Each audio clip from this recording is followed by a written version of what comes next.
I have a number of other panelists that will be speaking on today's briefing. If we can just test their audio really quickly, we have Commissioner Rosa Escareno. Commissioner, are you on? I'm on. Can you hear me? Yes, great. We have Liquor Commissioner Shannon Trotter. Shannon, are you here? Here, thank you. Great. We have Ivan Capofali from Business Affairs and Consumer Protection. He heads our enforcement team. Ivan, are you on? Great. And then I believe we have a couple of representatives from the Chicago Police Department. We have, and I apologize if I get some titles wrong, I believe Deputy Chief O'Shea, are you on? Yes, good afternoon. Great. We have Commander Jill Stevens, and I'm going to unmute.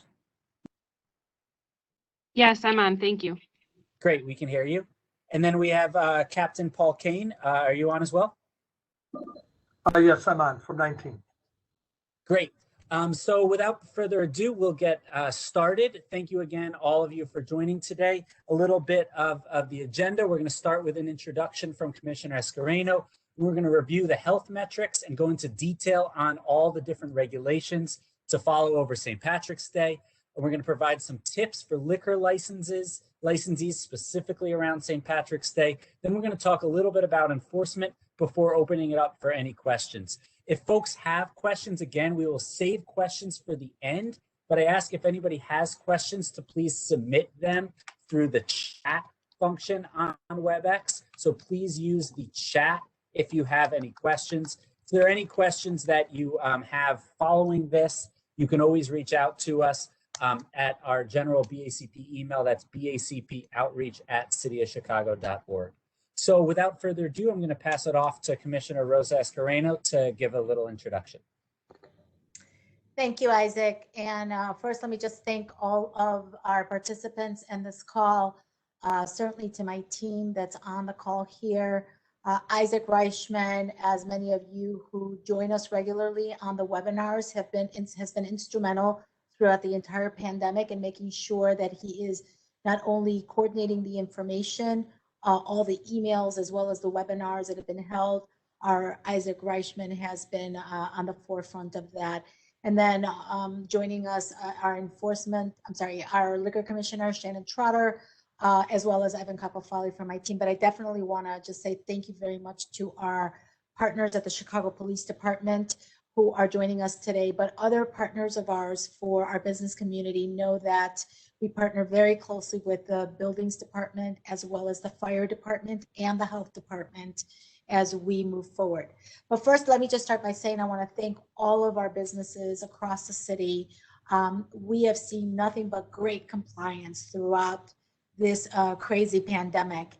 I know that many of you are connected with us directly via email and are getting all the changes that we have been going through this past year. I think if we were counting at one time, I think there's definitely been over 20 different changes to the COVID guidelines that has essentially impacted business operation in the city. So this constant back and forth is very dizzying for us here at the department.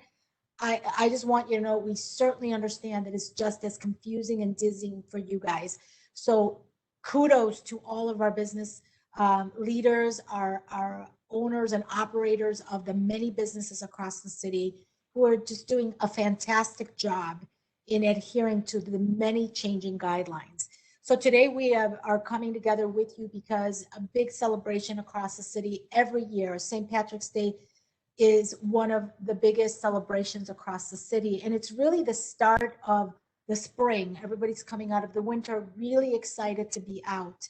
But the combination of St. Patrick's Day, the warmer weather, and the reopening of our city has the making for just the perfect time to have a conversation and to go back to the basics as to how we continue to work together so that we can continue to reopen the city.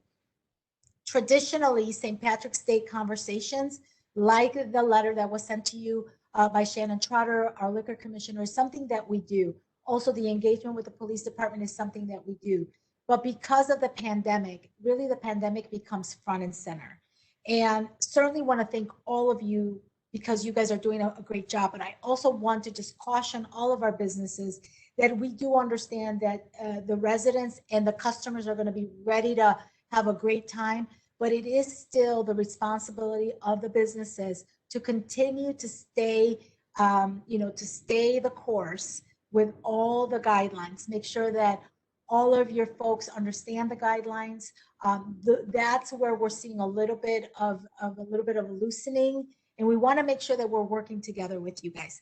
Again, this is just, I want to thank you for all that you're doing. We're going to continue to keep you informed on everything from enforcement, from licensing to reopening as we continue to reopen our city. So let me turn it back to our team, who is going to walk through the guidelines as well as some of the liquor messaging that is very much a part of St. Patrick's Day. But I would say that right now the pandemic is literally what we're leading with. So I want to make sure that we're learning everything from pandemic to liquor to compliance, and then working very closely with our police department. So let me hand it over to Isaac, and he can start or introduce who's next. Thank you so much. Great, thank you, Commissioner. I also just want to reiterate what the Commissioner said. Today is about making sure that everybody is informed heading into the weekend. We want to make sure that the high level of compliance and that we've seen throughout the pandemic continues into this weekend, and make sure that everyone is prepared as we head into it. So without further ado, then I'm going to go very quickly before we get into the specific regulations. We always want to try to frame the conversation with where we are at in our health metrics, and we really are across the board in a really, really good place right now. Our test positivity rate is the lowest it's ever been. Emergency department visits, ICU beds, both at or near the lowest they've ever been since the pandemic started. So I want to reiterate what the Commissioner said, thank everybody for all of the hard work getting to this place. As you can see, we're in the lower risk category for 3 of our 4 metrics and the moderate risk for 1 of those 4. Our goal is to keep going down, though, and at least maintain or get better. So while it's great news that we're at this place, and it's great news that we're able to be open on St. Patrick's Day. It was just a couple months ago where there wasn't any indoor dining at all. We want to make sure that the rules are being followed this weekend so that we don't reverse all this great progress. So a little reminder, I want to take some time to really go into detail on all the different regulations now, specifically for bars, restaurants, and event spaces, as we again are preparing for the St. Patrick's Day weekend. So first, most critically, adhering to the capacity restrictions. This means for bars, restaurants, and events, limiting to the lesser of 50% capacity or 50 people per room or space. So the max is 50 people per room or space, also 50% capacity. Larger venues can use impermeable barriers such as plexiglass to divide a large room into multiple spaces, provided that each of those spaces then have no more than 50% capacity or 50 people. Couple details on this. Again, it needs to be an actual impermeable barrier, something like plexiglass is what is recommended. It should be at least as tall as the people that are in your space. So something like 6 or 7 feet is what is recommended. And then you can't have, if you do decide to do this, you can't have your patrons intermingling between the 2 different spaces. They should really be separate rooms where patrons are staying in their separate space. Obviously, you can have your employees going in and out, delivering food and drinks, things like that. But patrons should be sticking to one of those rooms. Just a reminder, establishments that do not serve food must ensure that food is available for indoor guests at all times. So to be open indoors, if you're a bar, a tavern, or a brewery, you must have food available. I want to reiterate, though, this should not be a really heavy lift for your neighborhood tavern that doesn't serve food. At minimum, this can really be telling folks that they can order from Grubhub or Uber Eats or something like that, or having menus available from a neighboring pizza place. This does not need to be a major lift. does not need to be a formal partnership. However, food must be available anytime you're open indoors. Outdoor service is still allowed. I know it's been warm this weekend. It's supposed to cool down a little bit. Sorry, it's been warm this week. It's supposed to cool down a little bit over the weekend, but obviously as we're approaching spring, outdoor service is still allowed as it's been throughout the COVID-19 pandemic. And tables must be spaced so that patrons are 6 feet apart. Let me kind of reiterate this point real quick. This is a slight change in the regulations. Up until recently, the rule was that tables needed to be 6 feet apart. The state actually just changed this. It's really an ever so slight change. Now tables must be spaced so that patrons are 6 feet apart. So, for example, if you have 2 tables that then have seat backs on a side that may approach each other, if patrons are within 6 feet of each other, that's not okay. So tables need to be set up so that patrons are 6 feet apart from each other when they're sitting at separate tables. Again, that's a new change. That's something that comes from the state of Illinois. Next big rule, everyone must wear a face covering. The only time face coverings can be removed is if patrons are seated and actively eating or drinking. This is an obvious citation if we see it. If we show up and anybody is walking around without a face covering on, that's an easy citation, whether they're an employee or a staff. The only time they can be removed is when patrons are seated and actively eating or drinking. Anytime someone is interacting with staff when they come over to the table, face masks should be back on. Customers must remain seated. This is also another really important thing. We've been finding recently a lot of compliance with the capacity restrictions, but we're showing up at places and we're finding large crowds of patrons that aren't seated while they're eating or drinking. That's an immediate red flag for us. So patrons must be seated whenever they're eating or drinking. Maximum table size is limited to 6 people, either indoors or outdoors. So patrons must be seated at tables of no more than 6. Patrons can sit at the bar, but party size is limited to no more than 6 people sitting at the bar, and you need 6 feet of social distancing between parties. Dancing or any other activity that involves close congregating is not permitted. Also, patrons must order drinks from their seats. We've not no going up to the bar in order to order a drink. Patrons must order the drinks from their seats. Indoor recreation activities, things like darts or pool or any sort of arcade game, those can be open, but patrons must have their face coverings on and they cannot eat or drink while participating in those activities. So we get lots of questions. Can we have pool? Can we have things like that? Yes, you can have pool open. The pool table can be open, but patrons cannot be drinking while playing it because they need to have their face coverings on the whole time. Reduced hours remain in effect. This means you must be closed for on-site service by 1:00 a.m. There is no longer an earlier liquor curfew. Must be, it's up to you, the establishment, to decide when exactly last call is, but you must be closed for on-site service by 1 a.m. Sidewalk cafes, outdoor patios, expanding outdoor dining areas, they all have their own established hours of operation, and you must operate them in accordance with the approved permit terms. Finally, we know that St. Patrick's Day is a time for events. I know many of you are selling tickets for events, having St. Patrick's Day events. Those are allowed at this point. You can have events. However, they're limited to that same capacity restriction, lesser of 50% or 50 people within a space, and you must follow all of the regulations for indoor dining and drinking that we just covered.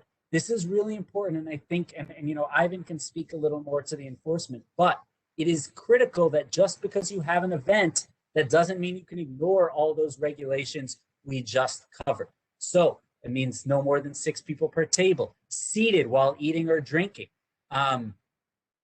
Those rules all remain in place while even if you are having an event. So just because you're having an event doesn't mean you can now have 50 people crowded in close, dancing, standing up, all that stuff. You cannot sell tickets to an event without a public place of amusement license, a PPA license. So if you don't have a PPA license, you cannot sell tickets to an event. We're strongly discouraging bar crawls, and anyone who's participating in a bar crawl must adhere to all of these capacity limits we just talked about. Party buses are also discouraged. They're also limited to 50% capacity and the same indoor dining and drinking regulations. One thing we're getting a lot of questions about as we're approaching St. Patrick's Day is, what about performances? Can you have a live band? Can you have things like that? Absolutely, yes. Bars and restaurants, event spaces absolutely can have a live band. Performers must be 10 feet away from patrons. Additionally, performers do count towards the capacity limit because they're in that same space. So if you're in that same room and space, then they do count towards that capacity limit. But you can have performances. Performers can take their face coverings off to perform. That's why we have a 10 feet limit for performers. Again, we will have time for questions at the end. If you have any questions, you can please send them via the chat. I'm now going to pass it over to the local Liquor Control Commissioner, Shannon Trotter, and she'll talk about a couple additional tips specifically for liquor licensees. Shannon? Thank you, Isaac, and thank you everyone for joining us and for your continued partnership in helping us through these crazy times, and also ensuring a safe and healthy St. Patrick's Day in Chicago this year, which proves to be, even more challenging than your normal year. So just a review of some general tips. These are tips that we go over every St. Patrick's Day, but they're even more important now. The first being is knowing your occupancy, controlling your occupancy, and controlling your lines. So with the COVID restrictions, you can have the separate occupancies up to 50 persons or 50%, the lesser of, per room or floor. What that means is that you need to have staff at each entrance to every room or every floor, and so that they actively know what the amount of patrons that you have in every room at any time.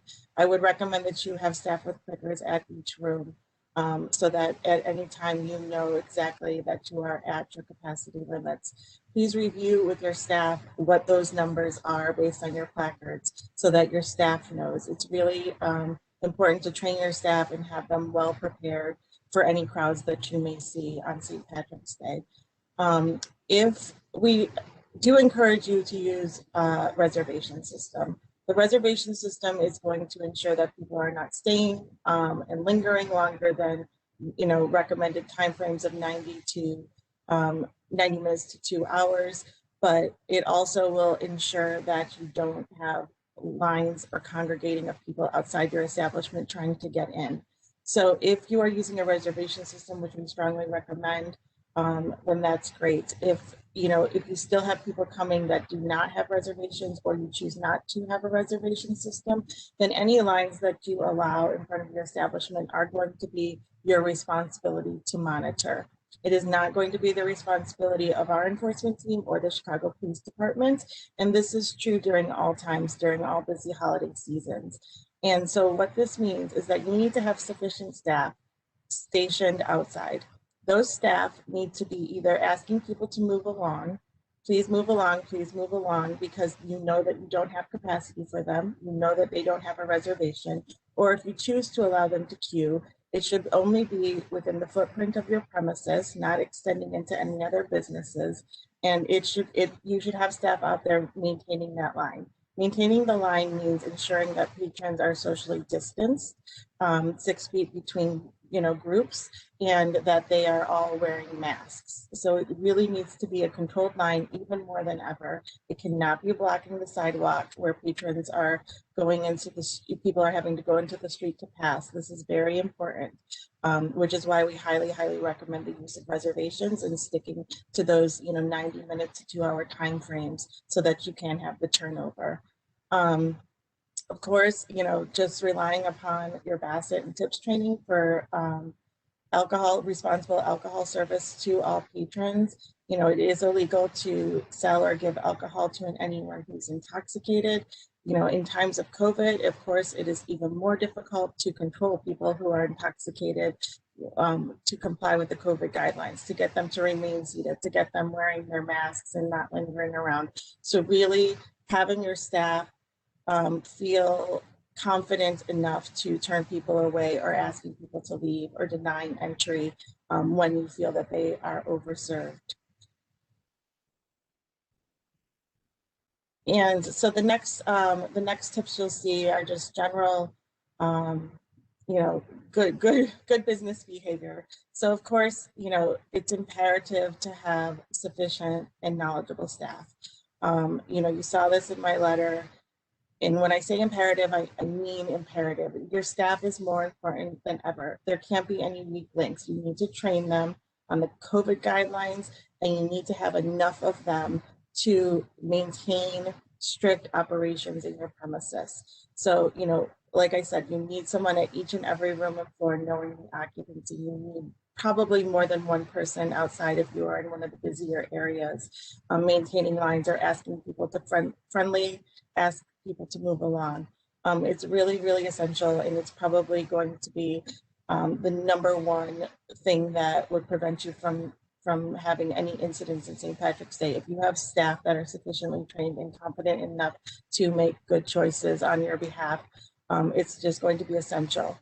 Of course, you know, maintaining being a good neighbor, asking people to leave quietly, keeping outside of your establishment clean, and, you know, doing a trash sweep at the end of the day for any trash that, even if it didn't come from your establishment, just being a good neighbor and picking that up.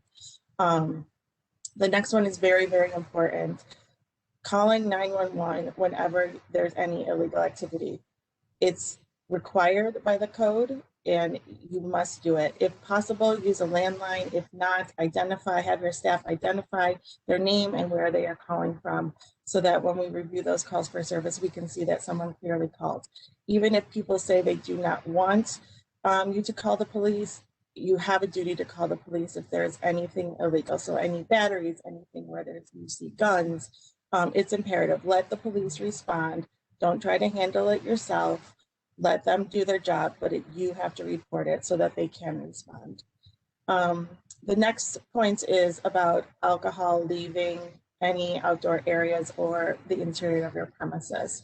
So obviously with the expanded outdoor dining areas, alcohol is permitted if you have a valid special use permit in conjunction with that expanded outdoor dining area. You can continue to use your outdoor patio and sidewalk cafe.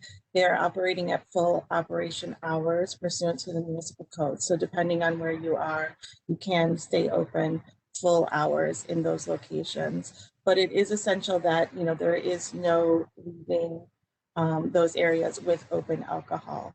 And that includes cocktails to go. Cocktails to go, we see a lot of people making missteps on it.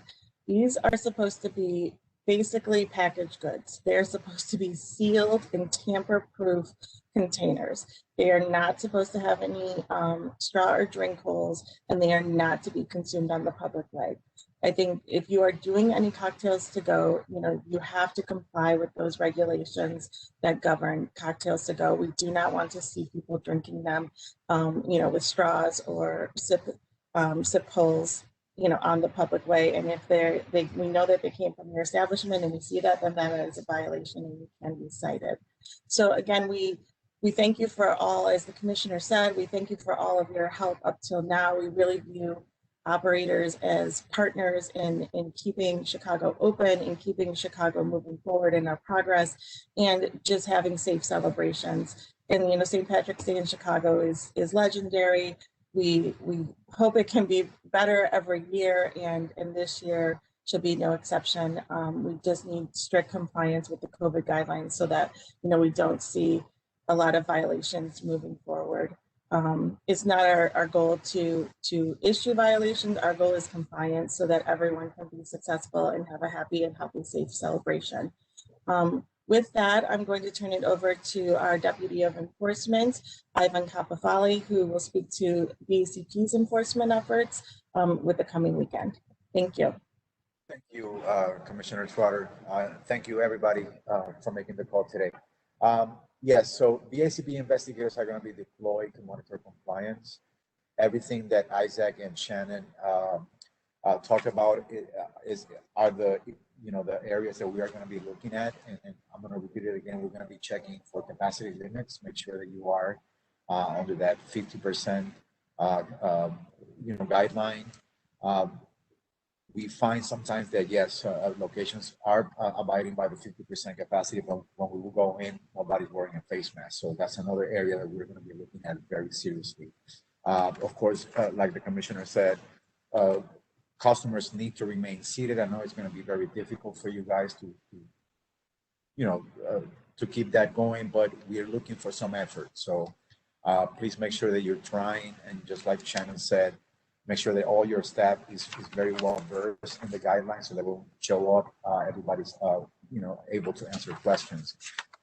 Licensing, make sure that you have your proper licensing displayed, and then you are operating within the license that you have in place. If you're having an event and you don't have a PPA license, you can get cited. So make sure that you have all your licenses and all your activities in order.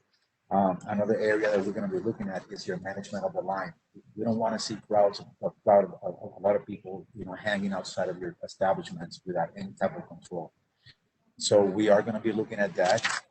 Another area we're going to be looking is the hours. So 1 a.m. your establishment should be closed. So you can come up with a system where maybe a last call is at midnight, but by 1 p.m., by 1 a.m. your business should be completely closed. We're going to be working citywide, but we're going to be emphasizing the high-end entertainment district. So we're going to be around 18, 19, First District, 2022.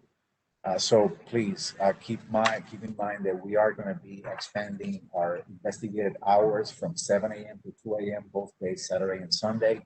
We will have personnel to respond to complaints. Our intention is not to be punitive, but we're reserving the right to intervene and write citations where we see fit. So please make sure that your business is running in a responsible manner, and you won't have any issues. So I was going to pass it on to Deputy Chief O'Shea. If you wanted to say a few words with CPD. No, good afternoon. I think you covered it all. We'll be out there and able to assist in any way we can. I'll turn it over to the district commanders if they'd like to chime in. Commander Jill Stevens and then Commander Papageno. Deputy Chief, this is the commissioner. First of all, I just want to say thank you, and to all our businesses that are listening. We work very closely with the deputy chiefs and the various district commanders. So we're all working together to be as helpful as we can, but also to make sure that we're working together. So I just wanted to say thank you to the deputy chief. That everyone's always been very, very helpful in just trying to work with the business community. So thank you. Thank you. Commander Stevens. Hi, this is Jill Stevens. I'm a commander of the 18th district. For those of you on the call that don't know, I just want to thank you for including me on this call. And I'm just going to touch on a few things that we're going to do this weekend in 18. So the 18th district has over 1,200 liquor licenses within our district boundaries. That's a lot of liquor locations. So this weekend we're assigning officers to respond with BACP and CFD to locations to ensure COVID guidelines are being adhered to. So they'll be paired up with the BACP task force on different watches throughout the weekend. So you'll see them around. In addition to the BACP messaging that has been sent out, the 18th District Business Liaison Sergeant has also emailed the BACP St. Patrick's Day best practices to a few hundred businesses to ensure that they are aware of what's going on this weekend. We have identified over 80 locations where I'm having officers serve establishments with the letter from BACP, and we're going to continue to do that throughout the weekend. So you'll be seeing our officers come in throughout the weekend.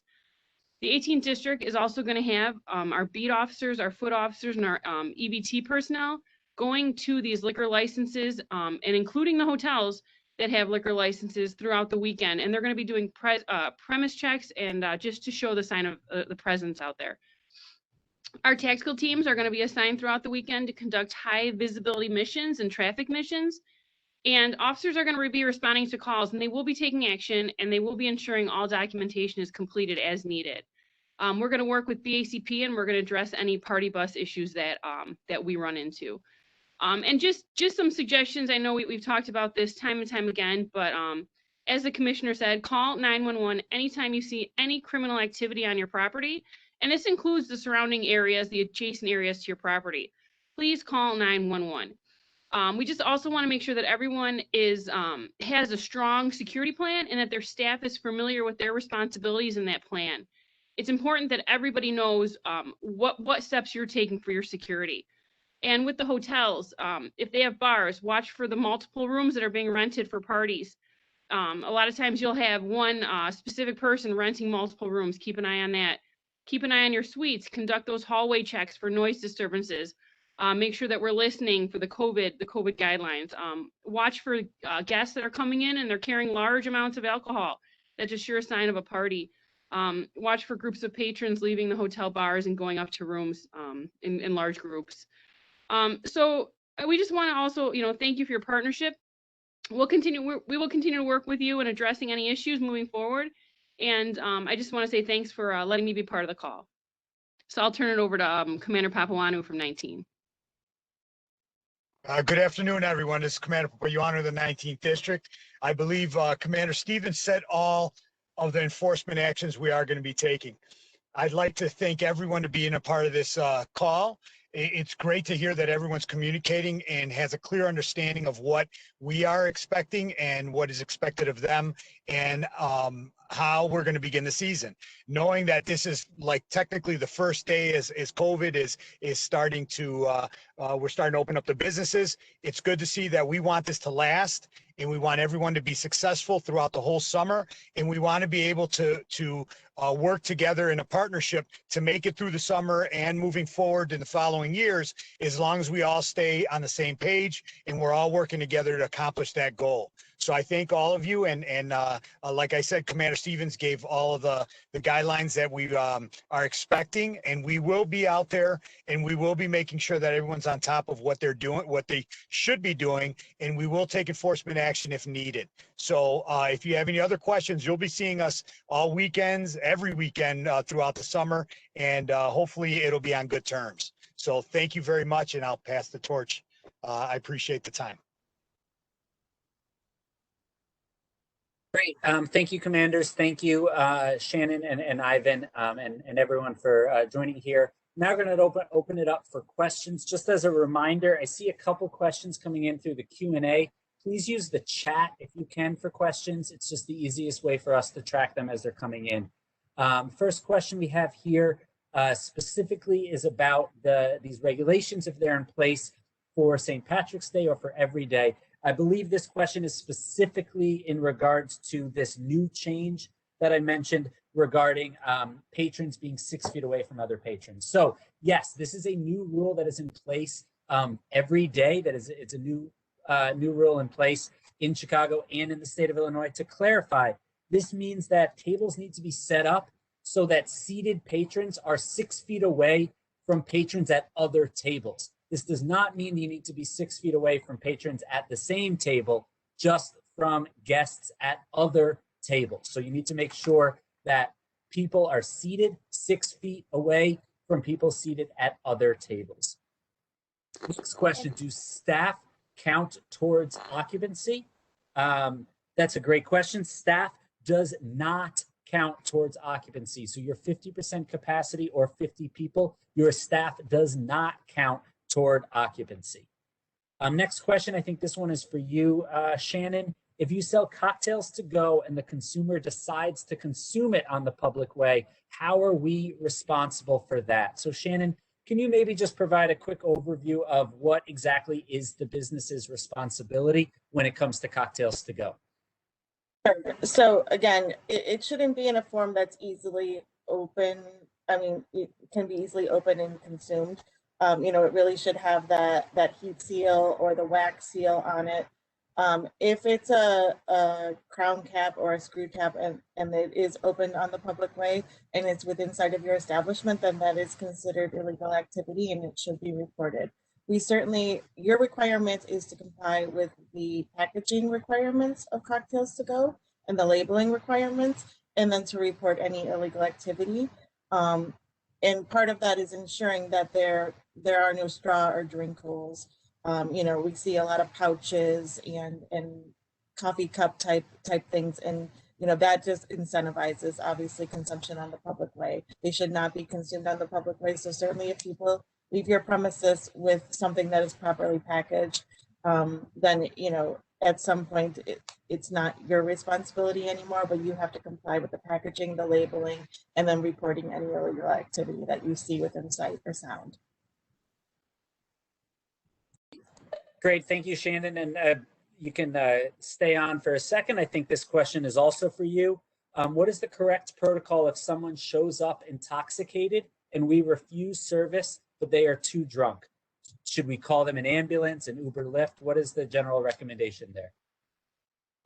You know, I don't have a specific recommendation on what should be done there. You know, obviously, if someone is in need of medical attention, then certainly calling 911 to get them that medical attention. If they are unruly and refusing to leave, then I think, you know, you in your security cannot sufficiently address that, and it rises to the level of needing police response, then certainly call 911 in that incident. But if someone, you know, I'm not going to give any advice as to whether you should call them an Uber or a Lyft. I would leave it at your responsibility is to refuse service and get them medical attention if needed. Great. The next question was, will the slides be emailed out or will the recording be online later? We are recording this, and we can definitely send out this information to folks that attended. We have obviously the information for folks that were able to attend. Those were all the questions that came in so far. Again, we'll stay on for just a couple minutes if we have any questions. I'll also point everybody you see on this slide to the bottom BACP outreach at cityofchicago.org. That's BACP outreach at cityofchicago.org. Please use that email address. If you have any additional questions that weren't covered today, and we'll be happy to track down those questions, whether they're related to reopening, related to your business license, anything like that. I had a question that just came in. Does the 50% limit include outdoor spaces or just indoors? That's a great question. For bars and restaurants, there is the 50% capacity limit only counts for indoor spaces. If you have an outdoor space at your bar or restaurant, a sidewalk cafe, a rooftop, an outdoor patio, there is not a 50% capacity limit. Rather, you just need to set up your tables so that patrons sitting at one table are 6 feet away from patrons at other tables, and you have no more than 6 people per table. There's no capacity limit provided that your tables are set up in such a way. Question here, and I think this one is for you, Shannon. Do we have to use plastic cups? So this is at the request of CPD. It's not specific to COVID. It really becomes a safety issue. The use of plastic cups minimizes any injuries that can come from broken bottles, from thrown cans of beer. It helps minimize those types of incidents, and it also, you know, just ensures that there could be a little bit of a quicker service, to be honest. But this is really something that has come in from CPD because we see in these higher times of alcohol consumption and with larger congregations that they do not like the use of glass. And so we really highly recommend it. And it doesn't require any different products to be purchased. It just requires all of the same products you have to be poured into plastic cups.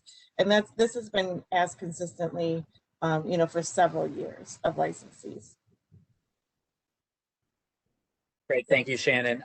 Next question, when I refer to capacity per room, what counts as a room? This is a great question. This is actually something we've been answering dating back to when we started indoor back in June.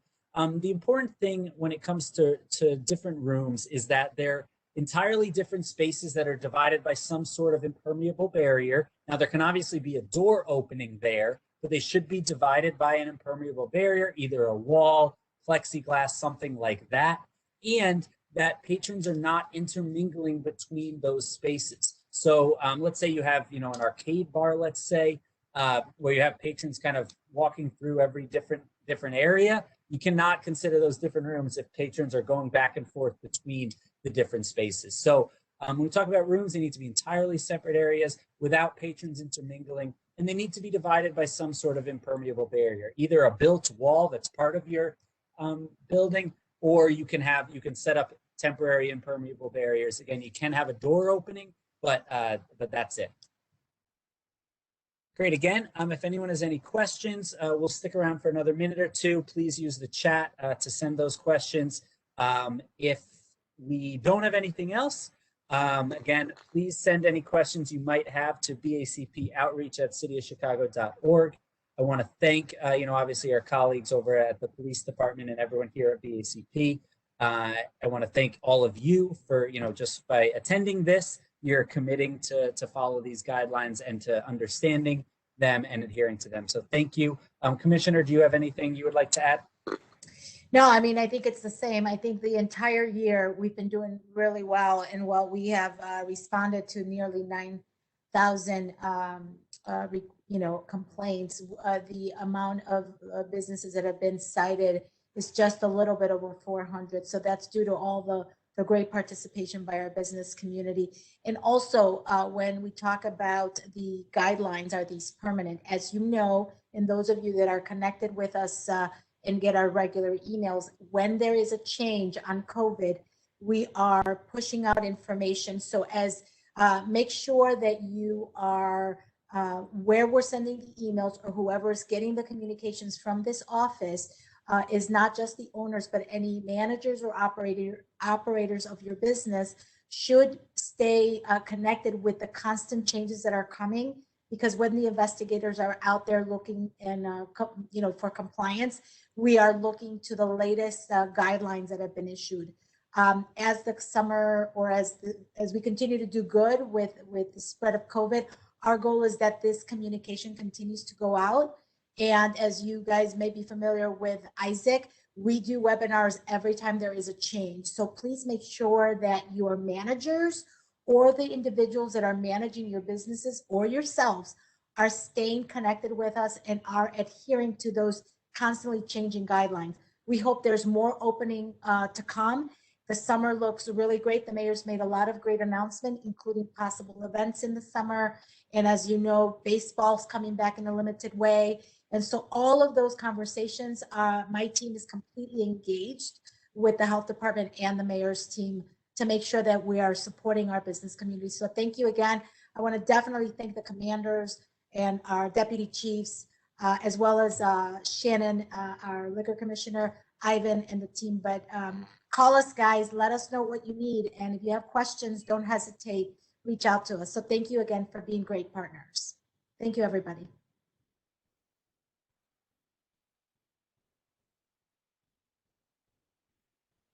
Isaac, are we signing off?